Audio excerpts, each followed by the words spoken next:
Hey everyone, Leigh Goldstein here for 10-Minute Trades. Welcome to the weekly Market Movers video preview. This is our trade room schedule, as well as a look at all the events that we feel will move the futures markets in the upcoming week, Eastern Time. So let's get started. This week is a strange week of trade rooms, not so busy because of the US Labor Day holiday, but after this week we'll get back to a normal, busy schedule.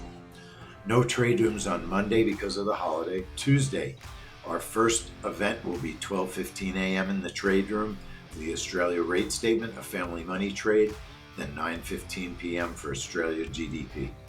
Wednesday, we've got two events in the trade room at 9:30 in the morning, ISM Services, a family money trade, and the Bank of Canada rate statement.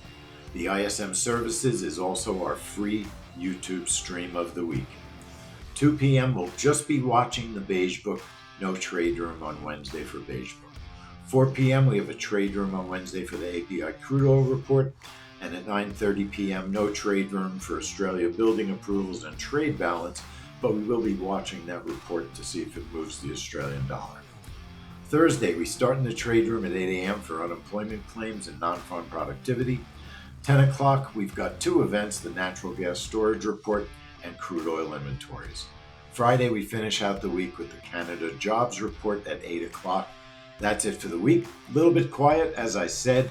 Don't forget, we have our challenge coming up this week. 10-day challenge. You're invited. All the info is in this email. Make sure that you sign up and learn all about appointment-based trading on your own schedule. It's the only way to trade. My name is Leigh Goldstein, and I'm signing out for 10-Minute Trades. Hope you're having an awesome holiday weekend.